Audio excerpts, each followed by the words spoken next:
Happy birthday, Nigeria. Happy birthday, Mr. President. We attained 60 years facing common enemies such as climate change, the pandemic, the pushback on multilateralism, and so much more. 60 years ago, the vision of our leaders saw a Nigeria free to pursue its aspirations of a peaceful, prosperous people, bonded by the strength of our diversity. Our rich culture, values, and land had the potential to unlock the wealth of our nation and our people. Over the past 6 decades, we have traveled through many trials and tribulations. Today should be one of deep appreciation and reflection, where individually and collectively we ask what our contributions have been to this great nation, where we have fallen short, and how we will move forward better, able to face the many challenges and unlock the diamonds. My humble reflection is the missed opportunity of investing in our local level of government, where our communities and our people, the diamonds in the rough, reside. My hope is that we will find it in ourselves to rise up against what divides us and look for the strands in the fabric of Nigeria that bind us together, that we find the wisdom and the courage to embark upon a new journey of discovery that will see the young people of this great nation shape its future, that we may all rise to our aspirations in peace, in unity, in dignity, and a respect for each other, leaving no one behind. COVID-19 has dealt the world a terrible blow, 1 million lost lives, but it has given us the opportunity to come together as an international community to combat the pandemic, save lives and our economies. Nigeria at 60 is a sparkling opportunity to take the diamonds in the rough and make them shine. The UN will continue to accompany Nigeria in its quest to deliver on the Sustainable Development Goals and a future deserved by all Nigerians.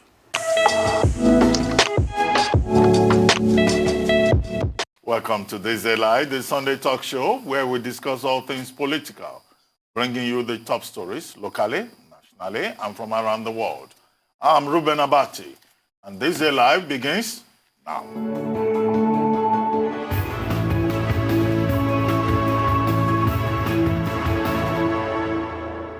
Coming up in the next hour, Nigerians take to the streets in mass protest against controversial police unit accused of brutality, with hashtag #EndSARS trending on Twitter in the United States, the UK, the United Kingdom, South Africa, and Canada, and everywhere else in the world.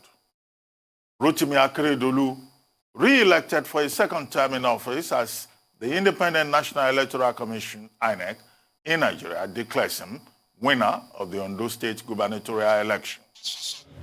Rotimi Akeredolu, Senior Advocate of Nigeria, as the winner, and is hereby returned elected. Thank you.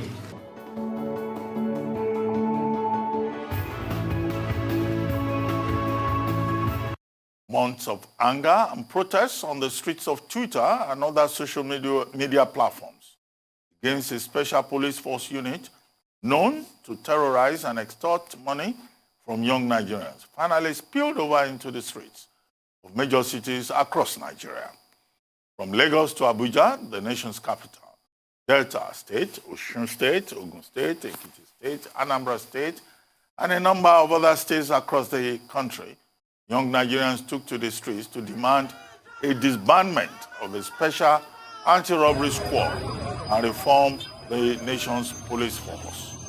This nationwide protest demanding the proscription of the Federal Special Anti-Robbery Squad also gathered momentum beyond Nigeria, with the hashtag #EndSARS trending on Twitter across the world.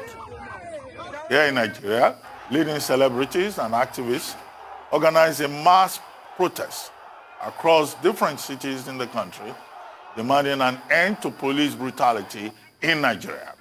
Overnight, protests were held in Lagos mainland outside the Lagos State Assembly, as the organizers carried placards and knelt down chanting #EndSARS. Videos from the protesters shared on Twitter Thursday night showed police officers forcefully dispersing the protesters, dismantling their sleeping tents, turning on the street lights, and making threats. hashtag #EndSARS protest was reignited last week, following the shooting of a youth, a young man reportedly in front of a hotel in Ughelli, Delta State, in broad daylight by some SARS operatives who drove away in his Lexus SUV vehicle. The police have said the young man didn't die, but meanwhile, Nigeria's President Muhammadu Buhari has said he's determined to end police brutality, introduce reforms, and bring erring personnel to justice. In a series of tweets, the president said that his government's determination to reform the police in Nigeria should never be in doubt. Now, the Inspector General of Police, Muhammadu Adamu, has announced a dissolution of the Special Anti-Robbery Squad, SARS. IGP Adamu made the announcement today after a public outcry and protests which commenced over the allegations of police brutality. Let's take a look. Members of the management team, senior police officers here present, members of the press, ladies and gentlemen.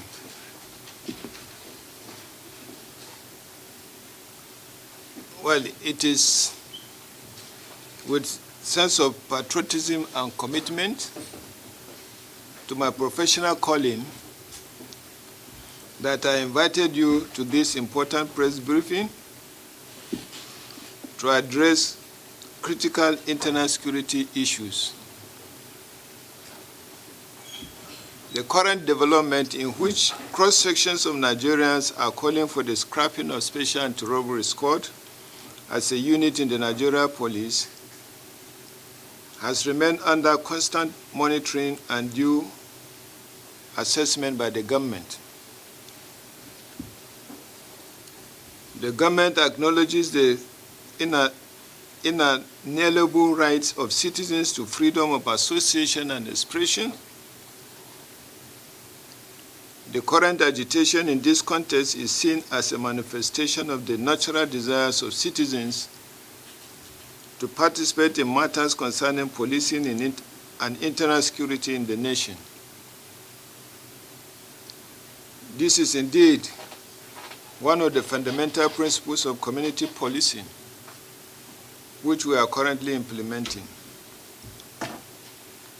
The Nigeria police leadership has, since the commencement of the protests, been engaging the leadership of some civil society organizations with a view to initiating meaningful and wide-ranging discussions on the subject of their concerns. Our valued covenant with the citizens of this nation is to serve and protect them and integrate their concerns and views into our practices, especially within the dictates of community policing principles, which constitute a critical component of national policing and internal security strategy of the federal government. Following a review of the current developments, and in due cognizance of the wide and legitimately held concerns of well-meaning citizens on the existence and operations of Special Anti-Robbery Squad, as a responsive and citizen-oriented police force, it is hereby directed as follows. 1. The Special Anti-Robbery Squad of the Nigeria Police, otherwise known as SARS, is hereby dissolved across all formations, the 36 state police commands, and the Federal Capital Territory, where they currently exist. 2. All officers and men currently serving in the unit are to be deployed with immediate effect. 3. New policing arrangements to address the offenses of armed robbery and other violent crimes that fall within the mandate of the dissolved Special Anti-Robbery Squad shall be presented in due course. 4. A Citizens and Strategic Holders Forum will be formed to regularly interface with the leadership of the police at all levels and advise on police activities. 5. To deal with the reports of crimes committed against citizens, an investigation team will be constituted, which will include civil society organizations for transparency, and the culprit will be punished. I commend the vast majority of men and women of the Nigerian police force who are diligently going about their duties, guided by the dictates of the rule of law, honor, and professionalism. I encourage them to sustain their sense of national service, sacrifice, patriotism, and commitment to crime fighting. Their gallant efforts to ensure the safety of lives and property of Nigerians are very much appreciated. I also commend all citizens that have voiced their genuine concerns for a better policing orientation in an organized, patriotic, and civil manner. I assure the nation of our firm determination to advance our police reform agenda with a view to bequeathing to our beloved nation a police institution and system that are not only accountable to the citizens, but professional in all components of its service delivery. I call on all citizens to partner with us in our drive for a peaceful and secure internal security order. I thank you all. The Inspector General of Police of Nigeria, Mohammed Adamu, announcing the dissolution of the special anti-robbery squad that has been very controversial. But now, right after that announcement on the dissolution of the special anti-robbery squad, Sars, as it is otherwise known, our Arise cameraman, Francis, was brutally battered by men of the Nigerian police, and his camera was destroyed. Let's take a look. Well, my name is Ferdinand Durohan from Arise News, a reporter, correspondent, and presenter. And this is my cameraman, Francis. Well, just about an hour ago, we did a press briefing where we took the IG's message live on Twitter banning Sars. And on returning from that particular interview, where we saw some youths along the road and protesting youths. Now, while we were trying to speak to them and then get their take on the IG's message, where we were attacked by policemen who have brutally assaulted Francis, and this broke his camera, an Arise News camera, and this is the result of that brutalization. He's bleeding, and I'm about taking him to the hospital, but then we just need to get, this as a sign of evidence on what the police have done. So, well, this is just to let you know exactly the situation of things. Well, Francis there, Arise News correspondent, cameraman in Abuja, with Ferdinand Duro providing a report of what happened to our cameraman just shortly after the Inspector General of Police disbanded the special anti-robbery squad that has been a major issue of concern among Nigerians and even internationally. So how much faith can we put in the statement by the Inspector General of Police of Nigeria that the police, as an institution, will improve? Because the whole issue is not just about the special anti-robbery squad. It's about police brutality.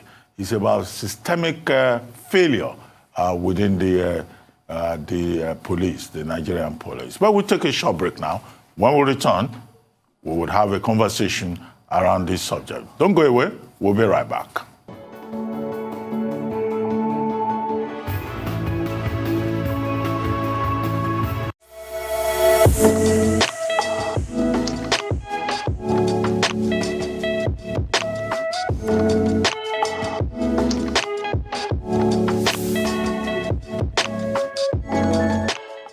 On behalf of the Czech people and government, I wanted to wish Nigeria all the best on the occasion of the 60th anniversary of its independence. And since Nigeria is still a very young democracy with mostly very young population, we have asked a brilliant Czech Nigerian and goodwill ambassador of my country to prepare a dancing congratulation created with the contribution of young dancers from Lagos. Happy anniversary, Nigeria. Hi, I am Yemi AD, and I am son of Vera from Prague and Yomi from Ibadan. I am also Goodwill Ambassador of the Czech Republic, and I have the pleasure to deliver very special compliments for the 60th anniversary in Nigeria on behalf of Czech Embassy in Abuja.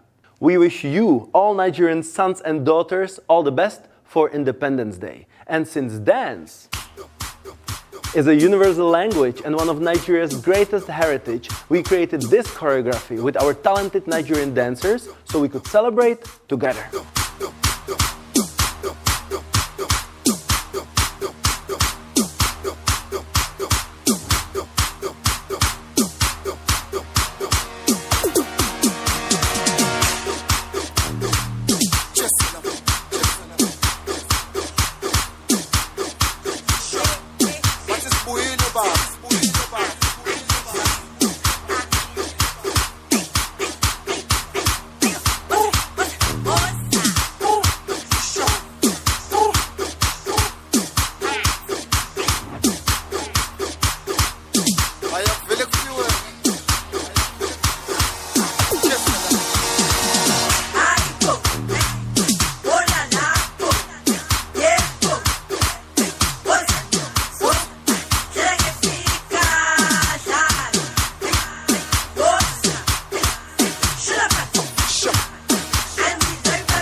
Welcome back to Thisday Live, the Sunday talk show here on the Arise News channel. You just watched the Embassy of the Czech Republic congratulating Nigeria on the occasion of Nigeria's 60th independence anniversary. And we want to thank the Embassy of the Czech Republic and the people of the Czech Republic for joining us in that celebration.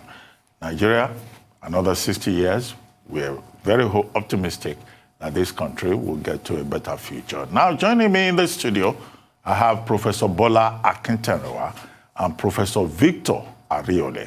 Professor BOLA AKINTERINWA is the CEO, founder of the Bolytag Center for International Diplomacy and Strategic Studies. And Professor ARIOLE is Professor of French and Francophone Studies at the University of Lagos. Well, professors, thank you for joining me on the program today. But I would like to start with Professor ARIOLE.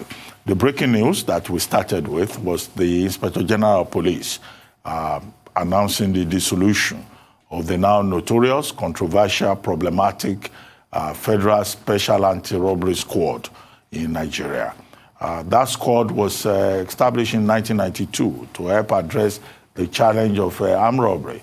But it has now become a notorious unit of the Crime and Intelligence Department of the Nigeria Police, resulting in protests. What is the guarantee, Professor ARIOLE, that this time around the police will follow their own announcements?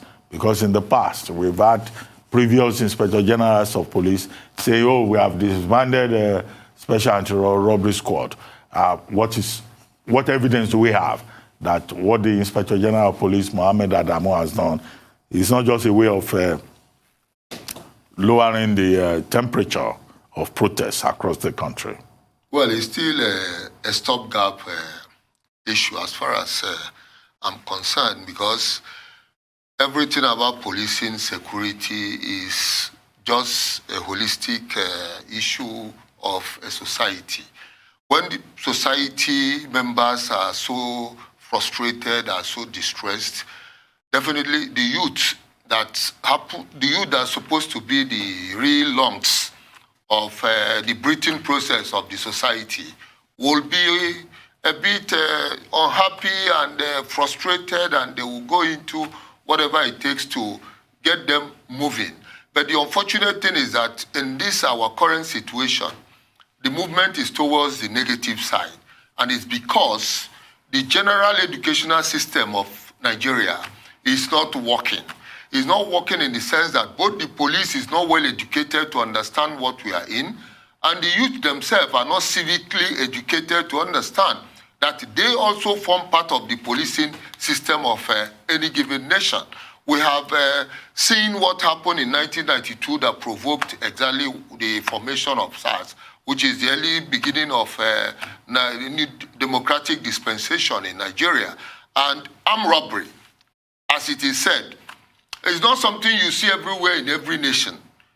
If armed robbery is so pronounced in Nigeria, it means the society justice process, equity distribution process, or if you like, wealth distribution process is not well organized and not well planned and not well strategically, consumed by the real consumer of wealth and opinion process engineering. And so there is what we call serious dysfunctional system in Nigeria. And as the police has just announced, I see it as a stopgap, because we know that the moment the whole society is not well brought into a picture of understanding that everybody interacts to make the society a better place, police will always be at the receiving end. On their own side, they are not well taken care of. Everybody knows that, everybody sees that. And the youth that's supposed to be those who will also fall into becoming one day part of the police service are not also well taken care of by the elite, in quote. If you talk of politics in Nigeria, of course we know, when you have a very big gap between what a politician receives and what the lowest Nigerian person receives, of course, injustice is already in.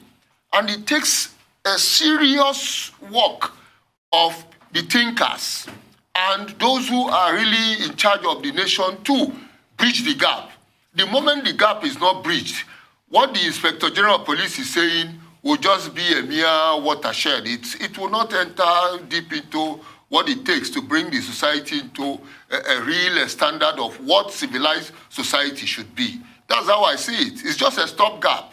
Unless the real deep issues are brought into discussion and into, interplay for us to get a just, relatively just society. Well, Professor AKINTERINWA, do you agree with Professor ARIOLE that this is just a stopgap measure to get the youths of Nigeria who are protesting, not just across the country, but also in major capitals across the world, off the streets? And if it is a stopgap, what else do we need to do beyond just providing a stopgap measure?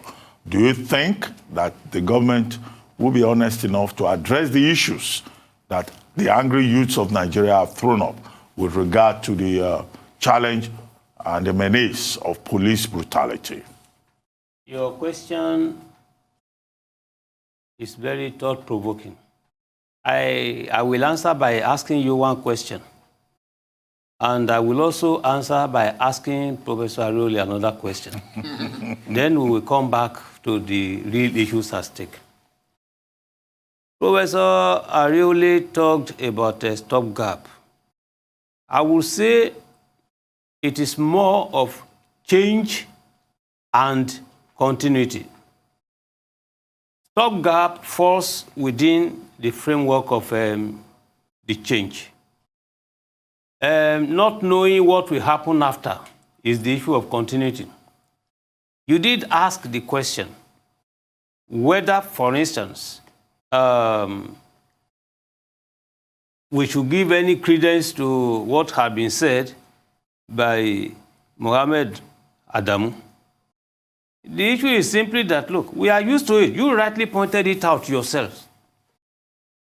It's making statements when there is crisis. You can stop gap, to borrow ARIOLE's words. But what happens after? You go along the Nigerian mentality of a panel beating. You introduce the same mechanism. If the Inspector General of Police is telling us that they will redeploy the members of Sars, the person, as a member of Sars, the person in the new outfit or new department or sector he will be redeployed to, will it have changed? It is still the same blood, you know, the brutal blood flowing in the bloodstream that is still there. Now, the question there for him is that, look, at the end of the day, please, they are not stopping anything. There is no gap. I can talk about change and continuity, but more change in continuity. Then the question for you is this. How do we explain the fact that under President Muhammadu Buhari, the brutality of the security forces is highest? Go and check from records. Nobody, you know, policemen are said to be brutal the world over. But the extent of brutality under President Buhari warrants asking this question. I am asking, could it be that President Muhammadu Buhari was a military man before, and they know how military men will behave? They are simply trained to go and fight the enemies and kill them. You must kill your enemy before you kill yourself or allow yourself to be killed. Now, since in Nigeria, the military people have been civilianized and the civilian politicians have been militarized. Exactly.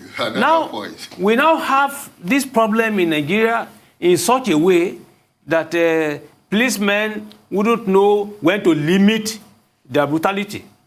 Now, when you now ask me, how do we go forward? What is really happening? You see, the issue is that in Nigeria, people are brutal not because of the explanations we have given. Because the question for you is that, is it because of the non-payment or the little payment to police officers that will warrant their brutality? No, you don't have to be poor. You don't have to have a luxury of life before you prevent being brutal. They are simply brutal. The orientation is brutal. The administration doesn't bother about the brutality extended to ordinary people. This is the issue. Now, if you look at the brutalization meted out to the Thisday cameraman. Please, what does that mean? What really does that mean? The Constitution provides that the media people all over Nigeria should be encouraged, protected to monitor political governance. And they are doing their job. I think that the appropriate thing here is that, yes, government has two options. Mete out the same brutality in the principle of reintegration to the same officers. They should be brutalized. So in this case, people will learn lessons. If you don't want to do that one, then let them be fished out and prosecuted within democratization in the country. Professor Akinteriwa, let me come back to Professor ARIOLE. Professor Akinteriwa has raised a number of issues, one of which is the point you raised about welfare. He's saying that, look, would better welfare change the behavior of Nigerian policemen? And he's also asking, well, the change in nomenclature, how far can it go? If we reabsorb this special anti-robbery squad policemen into another unit of the system, would that make any difference? We're only changing the operational place. Yeah, and then again, the third question is that the Inspector General of Police is talking about, well, they will strengthen interface mechanisms with the public. They had this before. There's this talk about police community relations units across the federation. So is it not that the IGP or the federal government of Nigeria is just saying all of this, these 5-point measures, just to make sure that people calm down, whereas they really have no interest in changing the system? Because the problem, as some people point out, is systemic. It's really systemic because, as I always say, you know, recruitment process, just the same thing as training people to take up responsibility. The moment it is wrongly done, those you bring in to take up the responsibility will also apply what they have learned wrongly. And when you hear special anti-robbery squad, it then means that people are trained, made to be responsible, and highly motivated beyond other members of the police to do the requisite thing required of them in attacking the armed robbery issue. But now we have seen that it's still the same garbage in, garbage out, the same police mentality in general that is carried into this special activity. And so it's going to bring out the same result. Even as the Inspector General of Police has said, if you just transmit that into community relationship with police and whatever, if you take up the same people you have disbanded to the community level, that mentality of, if you like, the motivation will still be there. It's like telling a criminal you just brought out from the cell or from the prison and you have not rehabilitated him to enter into the society. He will just be the same criminal, just in a different form, not completely the way you see it, but now reformed criminal. So their operations within the community will now be a smarter operation and will still require what the youth are now clamoring against. They are just taking money from people for nothing and claiming they are doing the duty of armed robbery. Okay, let's go beyond what the Inspector General of Police has said. As I said earlier, the Special Anti-Robbery Squad was established in 1992. And for 10 years, it was only restricted to Lagos to address two issues. One major issue, the challenge of armed robbery in Nigeria, particularly in Lagos. Then it became a federal body. And the Commissioner of Police, Simeon Midenda, who was the leader of the group of the 15 men who started it originally, in one interview, I said that, look, they deviated, that Nigeria deviated from the original concept. The Special Anti-Robbery Squad now became an extortionist unit. You know, it even got involved in all kinds of things, including religion and all sorts. But one aspect of this, Professor AKINTERINWA, is the revolt of the youths that we have seen. Young men, artists, members of Nollywood, angry young men and women going to the streets. So do you agree with the view that this is not just about police brutality? Is there something else that young, angry Nigerians are talking about? What are the lessons? What is the message? You cannot be wrong. You cannot be wrong. The issue is that when we do analysis generally, you look at the immediate causal factors.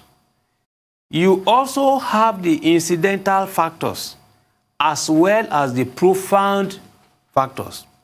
Now, in terms of the profound factors, we may not know who is responsible, what is responsible, etc. We can only limit our analysis to the visible, immediate environmental conditionings. In this case, I think the youth are rightly agitated. They should be agitated. If their colleagues will be killed, quote and unquote, brutally, assaulted brutally, attacked brutally, without regard, yes, they have the right to come out. And I'm happy that the Inspector General of Police did not miss word by acknowledging the fact that, he talked about inalienable rights of the protesters. So they have the right to protest. Now, what will have been behind this is that, look, our sister is not here. Enough is enough. You hear me? Yemi Adamolekun, she's in no, Ondo State, you see, monitoring precisely, the electoral process in Ondo now, State. You can just imagine a situation whereby in the morning there is an attack on the youth. In the afternoon, is kidnapping of the youth. In the evening, is raping of a university girl. Every time the leaders of tomorrow are subjected to unnecessary, violations of their rights. I think that what they are doing by asking that the federal, special armed robbery squads should be scrapped. And I'm happy that we are told it has been dissolved. The meaning of dissolution, we have to put in context. There is absolutely nothing like dissolution. Because the moment you dissolve, you are only dissolving the character of togetherness of the whole entity.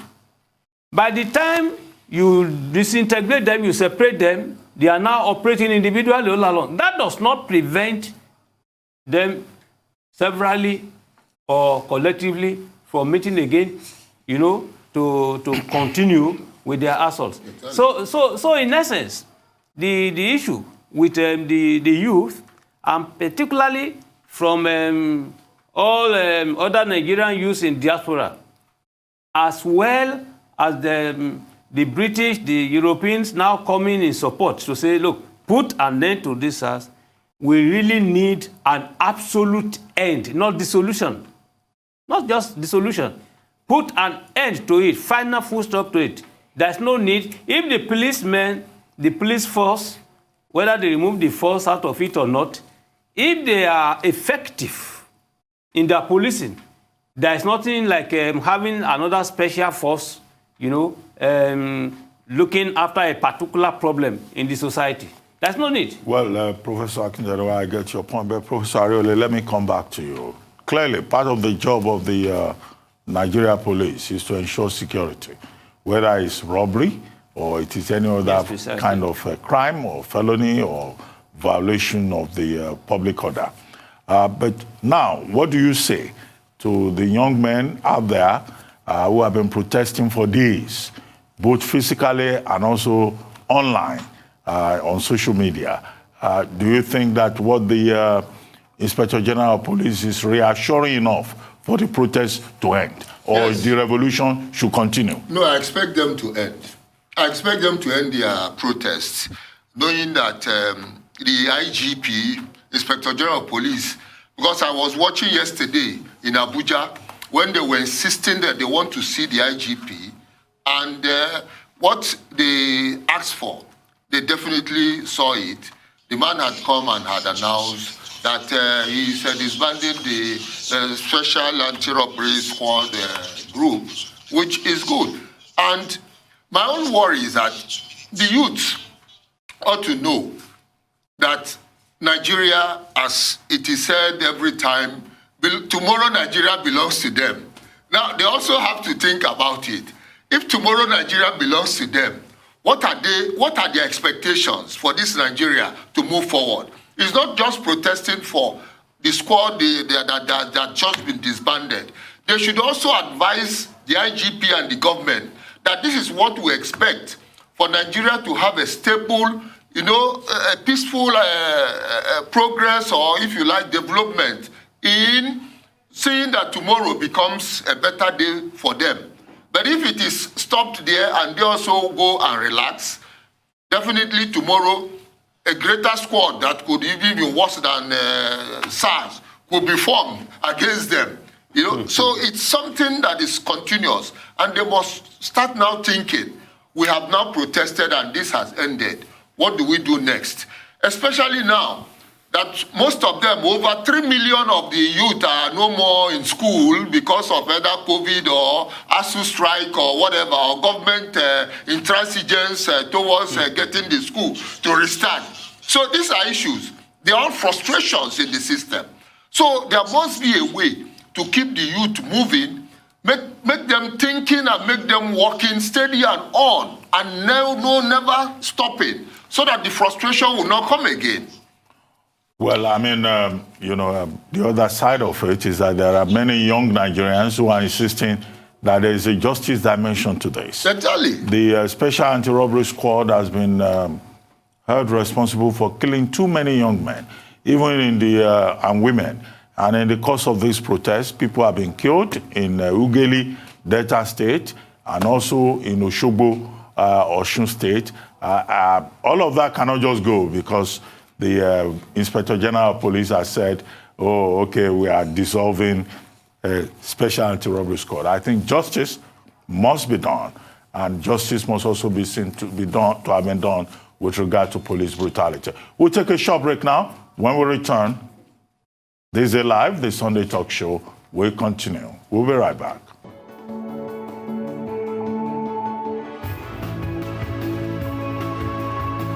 Welcome back to Thisday Live, the Sunday talk show. Incumbent Governor of Ondo State, Rotimi Akeredolu SAN, has been re-elected for another 4 years in office. Governor Akeredolu, with 292,830 votes, was able to beat his closest rival, Iyitayo Jegede of the People's Democratic Party, who polled 195,780 votes, and BOLA of the Zenith Labour Party, who came a distant third. Governor Akeredolu went into the Saturday election after disagreements with his deputy, BOLA, who left the All Progressives Congress for the Zenith Labour Party. The election has been adjudged by some observers as free, fair, and largely peaceful. Governor Akeredolu's first term is expected to end on February 24, 2021. Same day, he will be sworn in for another 4-year term. But joining us now from our Abuja studio to discuss the Ondo State gubernatorial election, INEC's performance, and more is Clement NWANKWO, lawyer, Convener, Nigerian Civil Society Situation Room. Welcome to the show, Clement NWANKWO. Thank you very much for joining us. Hello, Clement. Are you with us? Well, we'll come back to Clement NWANKWO when he joins us for his views on the Ondo State gubernatorial election on October 10, yesterday. But let me start with you, Professor AKINTERINWA. You are from Ondo State. You just came from Ondo State to be part of this program. What did you observe? Was it truly free and fair, and did INEC, perform very well? My own conception and understanding of fairness, may be different from others.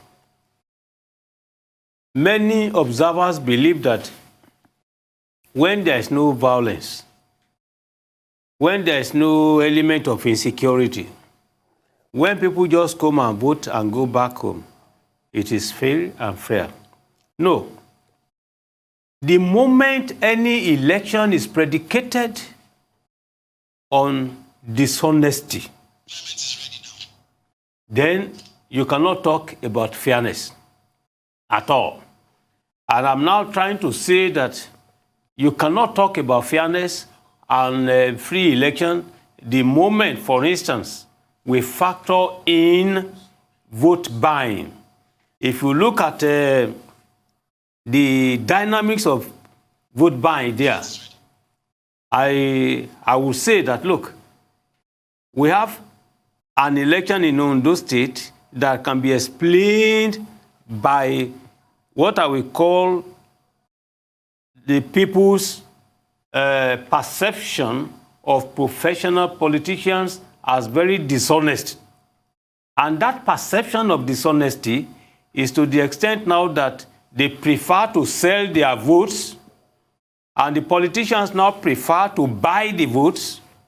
And in this case, the election is buying and selling.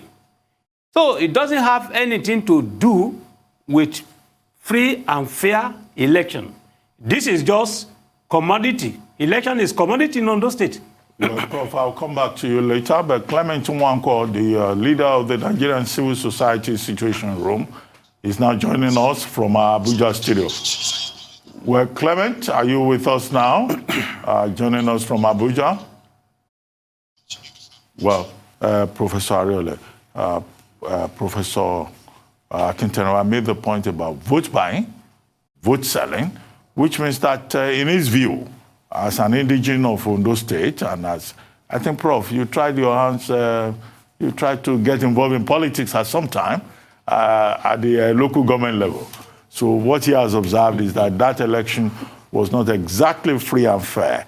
But now that INEC has declared the incumbent governor, Rotimi Akeredolu, SAN, popularly known as Akiti, I think it's just appropriate for us to congratulate him and to hope that he would deliver on his promises to the people and consolidate on his achievements, and that the other parties in that election would respect the outcome of the election. But we are not in a position to pronounce on that. We will see whether there are developments. But at an individual level, we can congratulate him. But you agree that that election had issues that INEC needs to worry about? Well, generally, we are still far from being relatively perfect in election conduct and behavior in Nigeria. That is known. The Edo case was something that gave Nigerians some respite about how things could really change and get us better. But in that case, we know it's a two-horse race and relatively very okay, But this three-horse race became something else. But even within that, I could partially agree with Prof. AKINTERINWA being there on the spot, knowing what happened. But by what I saw and what I heard, and seeing elderlies really coming out to vote, it was a good impression as far as I'm concerned that they could be allowed to vote and they could be given the priority as elders to vote. And even those disabled, according to what INEC reeled out in their listing, it means it's an election that allows people to really express themselves freely. Buying of votes was there. People expressed that also there. Even Jegede, after casting his own ballot, was able to say that security people were standing behind people, either to tell them to vote. Maybe money was exchanging hands. What happened when Jegede had to intervene was that when people voted and it comes to counting, the INEC officials asked them to go away, and they refused to say, no, you must count in our presence. That's the second point. Well, Professor Akeredolu, I think Clement NWANKWO is now with us from our Abuja studio. Maybe we'll try to link up with him because he's the leader of the Nigerian Civil Society Situation Room and a very experienced observer of elections. And right, I can see you on the screen. Clement, thank you for joining us. Very quickly, what's your assessment of what has happened in Ondo State? Is it an improvement on the Edo State gubernatorial election on September 19, or you think that there are issues that both INEC and Nigeria will need to worry about? So thanks a lot, Ruben. First of all, I must say I commiserate with Arise TV on the incident involving its cameraman in the course of even preparing for this interview. I think it's quite sad to continue to see several of these incidents of police brutality on citizens, and we must really condemn it. And I hope that it is possible that the Inspection of Police understands that these issues are just really beyond SARS and even involves a lot about police brutality. Back to the elections in Ondo State, I think there are several dimensions to it. Yes, in terms of INEC's preparations, in terms of INEC's delivery on the elections, I think that we did have a statement out this morning stating our commendation for INEC in terms of its ability to have improved on several aspects of elections. There are, of course, other elements to elections that are outside of INEC's immediate control and for which this country has not found an answer. And it's an issue that has been on the table for a long time about us deciding to create a mechanism for checking electoral abuse. We did see INEC open up the polls in Ondo on time. We did see officials arrive on time. We did see citizens, even though the voter turnout is actually quite low, even with this election, but we did see citizens in enthusiasm coming out to exercise their votes in spite of the COVID COVID-19 challenge, even though there were challenges with this. But what I think is condemnable, and which perhaps was taken to the highest limits that we have ever seen in elections in this country, is the challenge of vote buying and selling. I think for this election, it was brazen, it was open, and perpetrated by the key political parties. Yes, you did mention that perhaps this has been a 3-horse race, maybe even more like 2-horse race, even though there were 3 major candidates in the election. But we did see these candidates buying votes according to their polls, and certainly this is a major concern for electoral process, that persons who can pay for it do go out openly buying votes, and the security agencies have no mechanism of dealing with it, simply because their main duty on election day is to ensure orderliness in polling units, get people to come out and vote, and prevent violence, not prevent crime in the nature of vote buying. So I think for us going forward, it's a major question: what does this country do about vote buying and vote selling? Well, Clement, what lessons do you think INEC can take away from this experience in Ondo State? Because it looks like INEC did better in Ondo State. You say you have commended INEC, but are there lessons or takeaways for INEC going forward?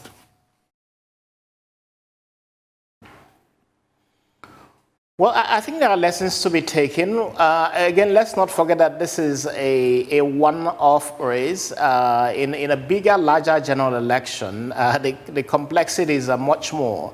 Here, it's a one-off, one-state election. We had hoped, and we keep advocating, that you should bunch elections. So in a period where you do have elections in close proximity to each other, as is the case with Edo and Ondo, it could have been bunched together the same way that Kogi and Bayelsa was bunched together. That way we would see INEC exert itself much more. A situation where you have just one state governorship election taking place, it is of course predictable and obvious that all of the resources of INEC will be deployed to try to deliver on good elections. And I think that for Ondo, INEC has tried within its ability to try to do so, and we commend it for the good job that it has done. But in reality, Ondo and Edo needed to have been conducted together. There's a whole issue of runoff elections occurring intermittently, and resources being spent so much. And I make the point constantly that the cost of elections in this country is so very high. And yet it's mandatory that elections be held. And so we must ask ourselves, how do we get past this problem of spending too much on elections? Overall, yes, INEC has lessons to take, which is what it did with improving the voting that took place in Edo and Ondo. This was an election also conducted during the rainy season, and we saw how this played out with respect to areas where there were rains, that a lot of polling units moved from public places to private homes, and that had its own impact in these elections. When elections are conducted within the presence of private residences, then the abuse is of course going to be much more serious. So I think that looking ahead, we must ask ourselves, how do we prepare for weather conditions when elections are being conducted? Well, thank you very much, Clement NWANKWO, for joining us on Thisday Live, this Sunday talk show.